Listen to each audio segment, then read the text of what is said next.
Welcome back. We are saying flexibility method, which is a force method, and a couple of continuous beams with degree of static indeterminacy 2 and 3 we have already seen. And now here is a problem where we are addressing sinking of support.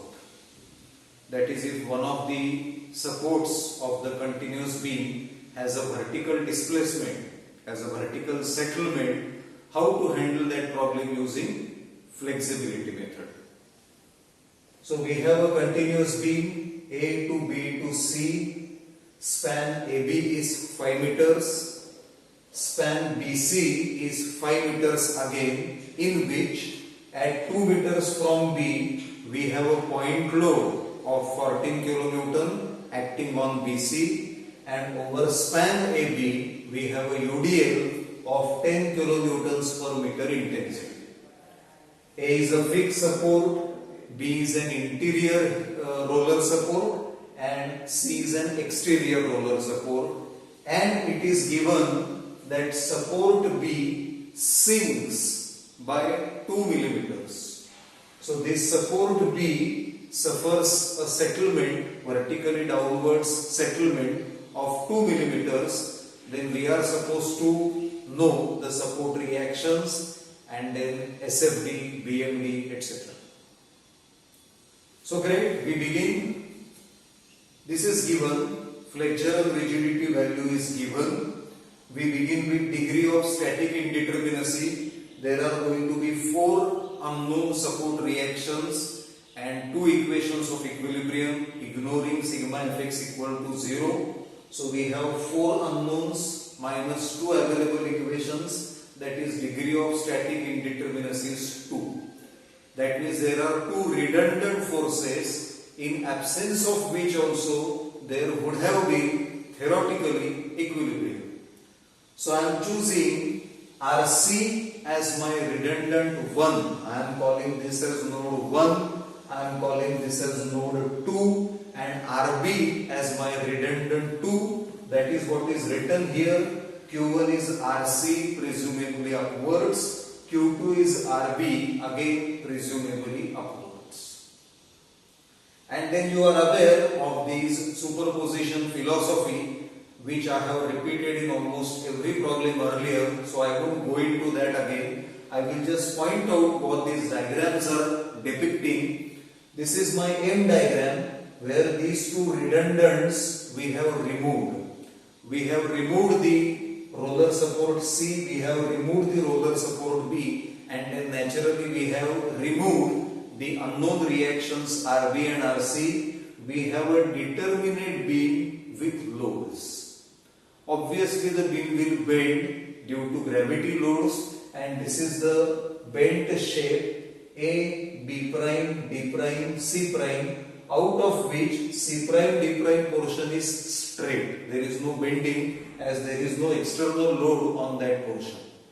And then corresponding to redundant Q1 equal to RC, I am showing this displacement as dQL1, and corresponding to redundant Q2 equal to RB, I am showing this displacement, this deflection as dQL2. How are we going to find dQL1 and dQL2? So that is where we use unit load method. And to enable us to apply unit load method, in the further steps of superposition, rather than applying RB or RC directly, we are applying unit load at Q1 and Q2. That is Q1 equal to 1, Q2 equal to 1. So that is being depicted in these 2 diagrams. This is my M1 diagram, where unit value of redundant Q1 I am applying. The beam is going to deform somewhat like this. As again pointed out in earlier lectures, the diagrams are not to scale, they are only schematic, they are only representative. So my flexibility coefficients, why do I call it flexibility? Because they are deflections corresponding to and due to the unit actions. That's why flexibility. This is deflection at 1 due to action at 1, unit action at 1. So it is F11. This is deflection at node 2 due to unit action at 1, so it is F21. So we have shown M1 diagram with F11, F21, and then we go ahead with M2 diagram where I apply unit value of redundant Q2. So you are observing written here Q2 equal to 1. What will happen? This portion will bend, remaining portion will remain straight without any bending moment, without any bending. Great. This deflection, which is deflection at node 2 due to unit action at node 2 itself, is going to be F22. This deflection, which is deflection at node 1 due to unit action at 2, so it is going to be F12. And superposition, you are aware, this configuration is this plus this into RC plus this into RB. That is our methodology, and using that methodology we have formulated our compatibility equations. dq is equal to dql plus f into q. What is q? Redundants q1 and q2. What are these f coefficients? Those we have defined here. f11, f12, f21, f2. What is dql? Those also we have defined here. dql1, dql2, displacements corresponding to q1 and q2 due to loads. That is one part of superposition. And finally, what is dq? It is displacements in original given beam, original configuration, original numerical example corresponding to q1 and q2. They are dq1 and dq2. Now my q1 is RC. Means a force. Corresponding displacement has to be deflection, which is 0. So I am simply writing here dq1 equal to 0. However, in our original problem it is given support be sinks by 2 mm. That is, there is a vertical deflection here of the entire support at the point of action of Q2, which is our RB.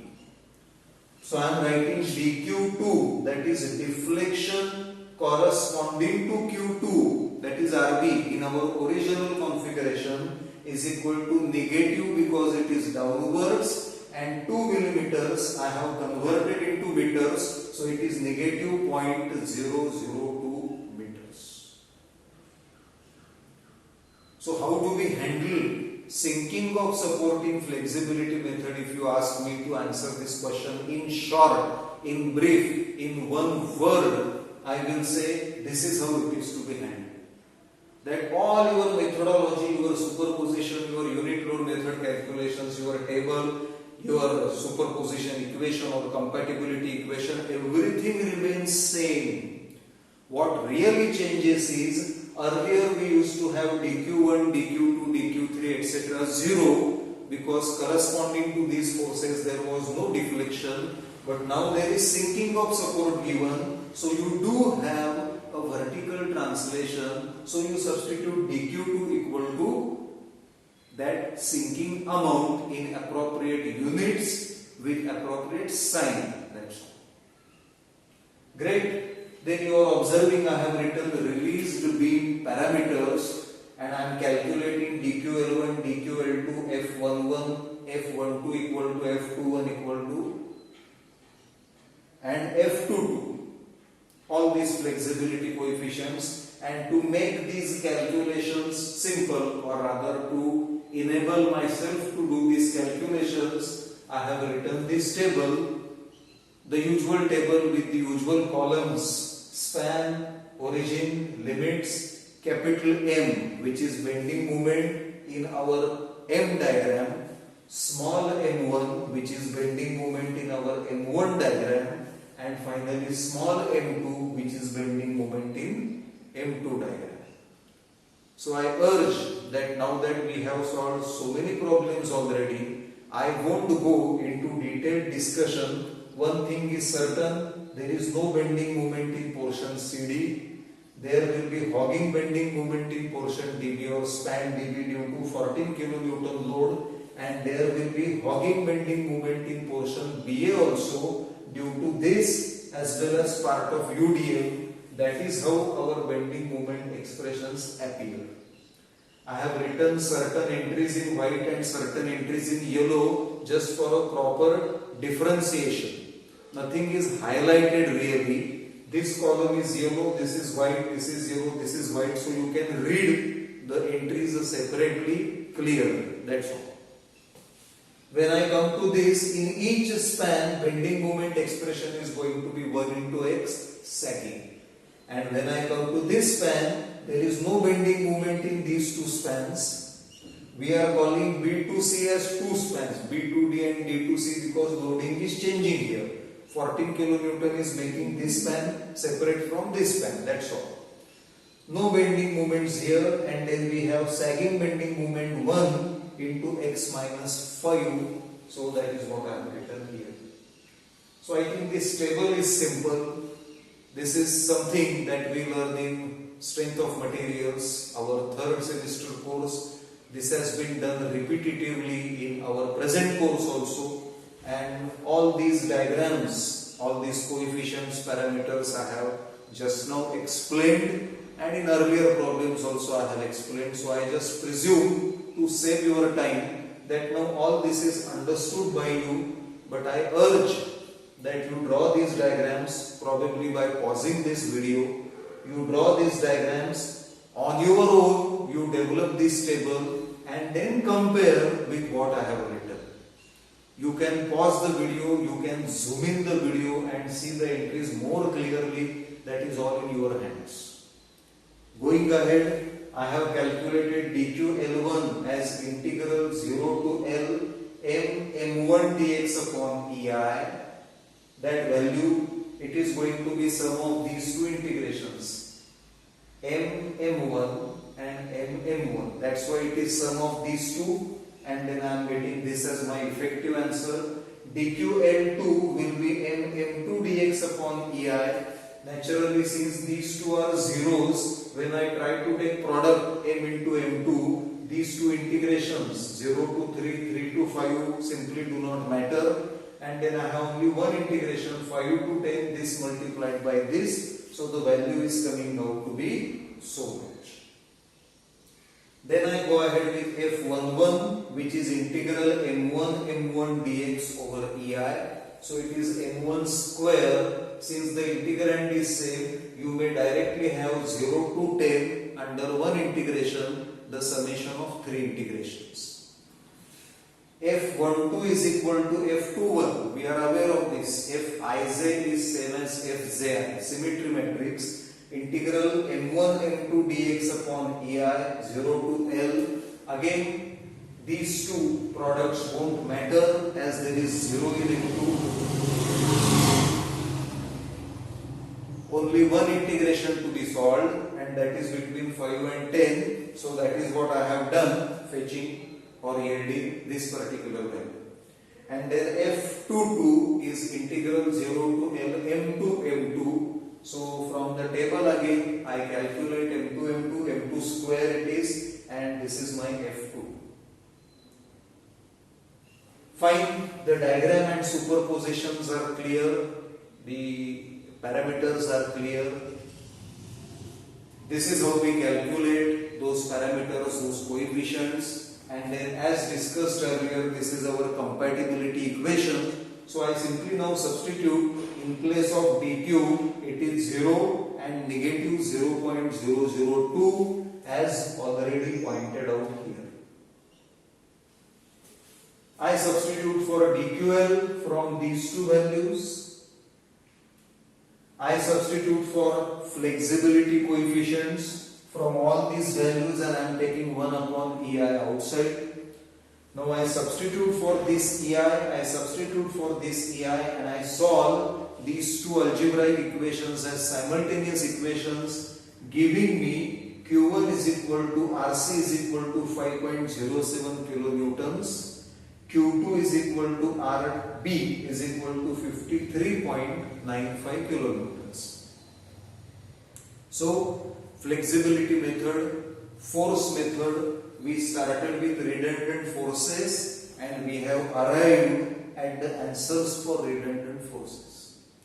Once these two are known to you, only these two unknowns remain, and we have two equations of equilibrium. So applying simple principles of statics, I apply sigma m about A equal to 0, I get MA. This particular reaction I find out to be 97.45 kilonewton meter clockwise.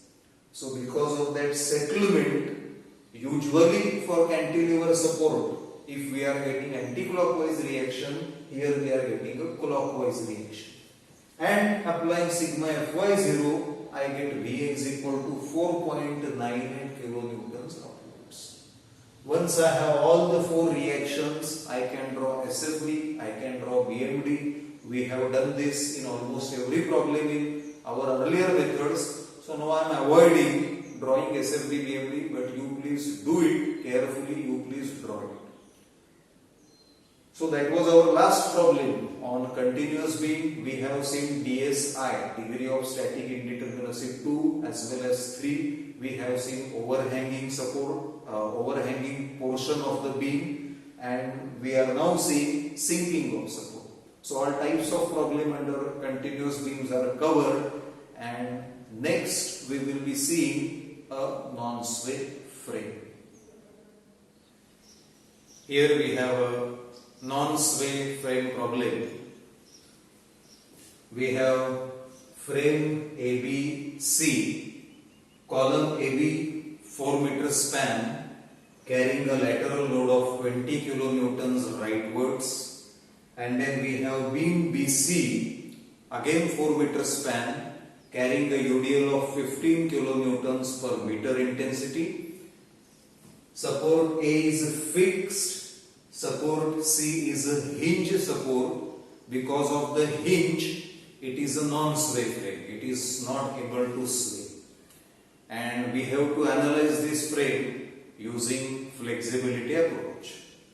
So as usual, I have first of all shown unknown support reactions VC, HC, MA, VA, HA, that is in all 5 reactions, and 3 equations of equilibrium, available equations, sigma m0, sigma fy0, sigma fx0.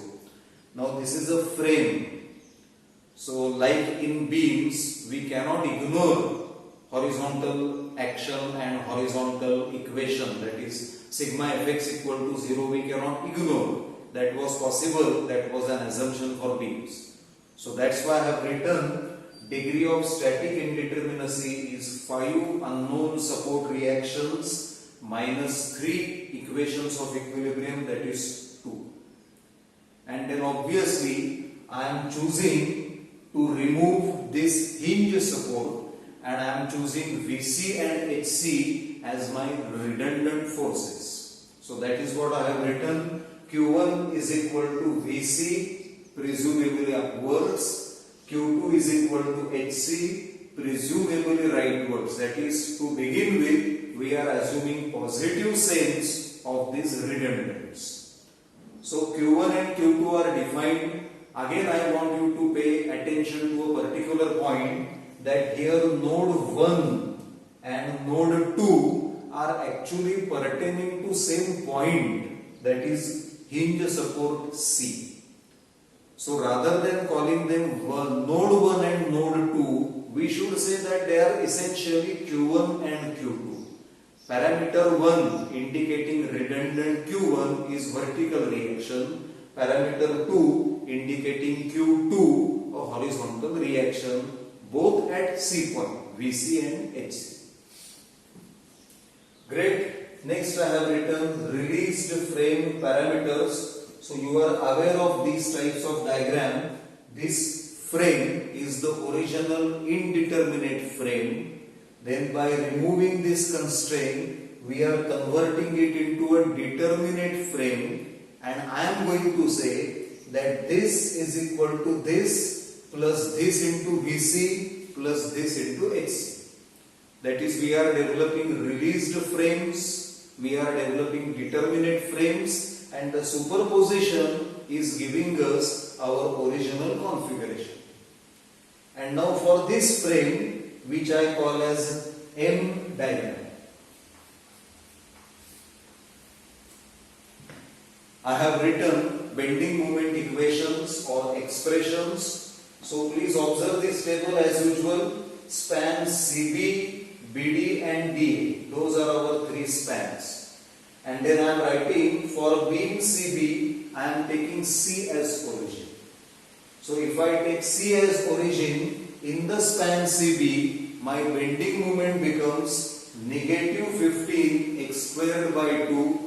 Negative because it is going to be hogging. So if we have a section somewhere here,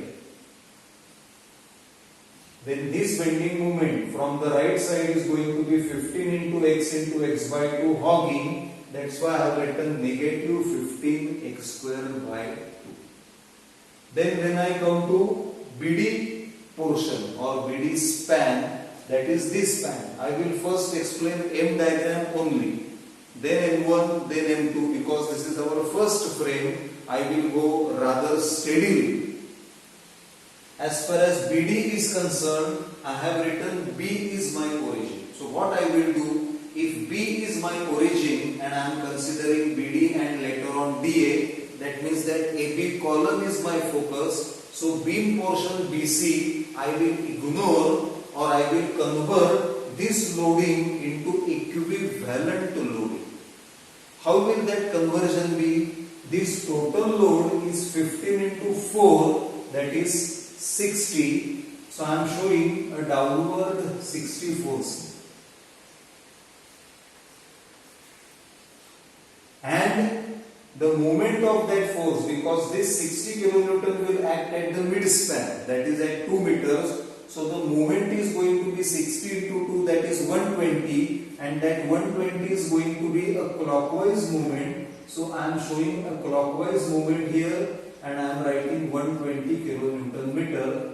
What have I done? Of this loading, I have generated an equivalent force system. You know that whenever I change line of action of force from one point to another, it gets transferred as force and movement. So that is what I have written. 15 into 4 acting at 2 meters, that is 60 kilonewtons acting at 2 meters. When shifted, it goes as 60 and 60 into 2, that is 120. So that is my equivalent force couple combination of the column. And now when I view from here and I consider section here, I observe that my bending moment is going to be hardly 120 kilonewton meter and that too hogging. So that is what I have written here, negative 120 kilonewton meter. Now when we go to section DA, that is when we go to portion DA or span DA, again I am keeping B as my origin, so my loading is fine, I don't have to change it. And then I have section here. Now you are observing that this 120 is hogging. Additionally, this 20 will create hogging moment. I am measuring x from B. This total distance is x. This much distance is 2 meters. So this factor is going to be x minus 2. So my bending moment will be hogging 120 and hogging 20 into x minus 2. That is what I have written here. Negative 120 plus or minus 20 into x minus 2. So please see that you are able to relate my M diagram to all these entries, how we have chosen one by one the spans CB, BD, DA, how we have chosen C as origin, later on we have converted it to B as origin and equivalent system at B point. That is very convenient to apply that way. You could also have selected A as origin, but then you would have to find these reactions to express bending moment. Apparently your bending moment expressions may look different, but eventually your answers will be same. So whether you consider B as origin or A as origin, it makes no difference. Going ahead to M1. So this is our M1 diagram.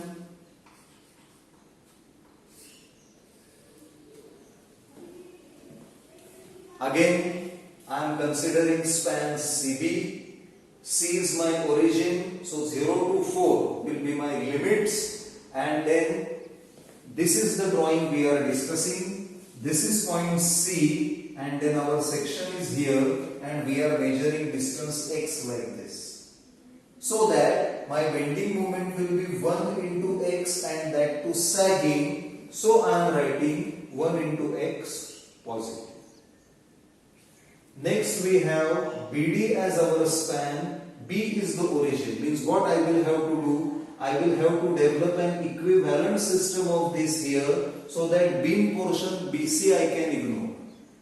What will be the equivalent system? When this 1 is transmitted here, it goes as force of 1 kilonewtons, and moment of this force above the new point, it is going to be 1 into 4 and that to anti-clockwise. So something like this, and I am writing 4 kilonewton meter. Please observe, this is my original force, this is my equivalent force system. It was not existing previously. Only for the sake of analysis of column BA, we have developed that system. And now when I look from here at the column, and when I consider this particular section, of course this point load will not create any bending moment, as neither this point load was creating any bending moment. It's the axial force. It cannot create bending moment. But this 4 kilonewton meter couple moment will create sagging bending moment of 4 kilonewton meter. So that is what I write here, 4. And similarly, if I go into span DA, again my origin is B, so that's what we are entering here, span DA, origin B. Now the limits will be 2 to 4, and since on the column there is no other load because we are discussing M1 diagram, so we have only one load, that is unit value of Q1 redundant. So again in span DA also there is going to be this 4 kilonewton meter sagging bending moment. So my last entry in that column is again 4 kilonewton meter positive, that is sagging. Lastly we go to the M2 diagram. And here what we are doing, we are applying unit value of redundant Q2. So that is what I have shown here, Q2 equal to 1. Now as far as beam BC is concerned, this is an axial force. It cannot create any bending moment. So in span CB or BC, my bending moment M2 is 0.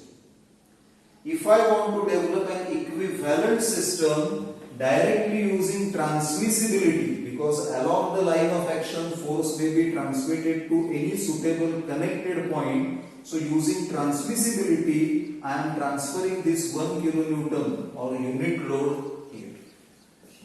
And now when I consider section in span BD or section in span DA, I observe that 1 into X hogging and later on 1 into this larger X hogging, those will be my bending moments. That's why in span BD as well as DA, in the column spans, I have written hogging, that is negative 1 into X and negative 1 into X. So all this is very simple. You may stick to considering right side as origin and just go on inside. After completing the beam part, when you come to column, you may consider column top as origin or column bottom as origin. As I pointed out, if you take column bottom as origin, you will require these reactions for further calculations. If you want to avoid that, then just develop equivalent system which is much easier and you are able to write all bending moments. That's it. Once I get this table in place, our unit load method table, then my calculation part is just a formality which I have discussed in our earlier problem, so I am not going to spend too much time here. dqL1 is integral 0 to L m1 dx upon EI. I am getting negative 2560 upon EI. dqL2 is equal to integral 0 to L m2 dx upon EI. As many as non-zero entries are there, those many integrations we have to perform. and then for DQL2 I am getting 1093.33 upon EI. As far as flexibility coefficients are concerned, F11 is integral 0 to L m1 dx over EI, F22 integral m2 dx over EI, and F12 same as F21 will be integral m1 dx over EI. So all those answers I have shown after actual calculation. You please calculate steadily, carefully, and see whether you get the same answers or not. See whether you have understood these diagrams. There is no difference, as I have been trying to convey to you in all my lectures, whether it's frame or continuous beam. The problems are equally simple. Just here, probably for frame, you have to develop equivalent system so as to understand bending moments perfectly. Write this table correctly. See that your entries are just the same. You are following these entries. Do the calculations. You will get all these answers. And finally, I am going for superposition equations of compatibility. Our equation is original displacements corresponding to redundants should be equal to this plus this into RC plus RC means PC plus this into HC. Those equations we have compiled in a very compact matrix form, concise matrix form, and that is dq is equal to dql plus f into q. This is dq1, dq2. Originally it's a hinge support. There is no deflection possible, so these two are zeros. No horizontal deflection, no vertical deflection. Then I have written dql1 and dql2 by taking EI outside. I have written 4 flexibility coefficient numerators and denominator portion I have taken outside, and q1, q2 are of course my unknowns, which is Vc and Hc respectively. I solve these two equations as simultaneous equations. I get Vc is equal to 24.64 kilonewtons. Positive answer means this assumed sense was correct. Q2 I am getting as negative 14.28, which obviously means that my assumed rightward sense was incorrect. I have to reverse it. So I have written that is 14.28 kilonewtons leftwards, and which is in a way quite easy to imagine. Since this load is rightwards, probably both these reactions would be leftwards. So that's why I am getting a negative answer here, and that is my leftwards HC answer. Remaining part you are aware of from our earlier problems. Now that I know HC and VC, I will simply apply sigma m about A, I will get MA. I will apply sigma Fx0, I will get HA. I will apply sigma Fy0, I will get BA. Once all unknown support reactions are found, I simply go for SFD, BMD, whatever I want to find, I will be able to develop. So that is theoretically the end of our flexibility problem. What remains henceforth is simple mechanics principles, equilibrium, sigma m, sigma Fy, sigma Fx, and then mechanics of materials, that is drawing BMD. So in today's lecture we have seen one continuous beam followed by one non-sway frame. A couple of lectures more and flexibility method will get over. Thank you.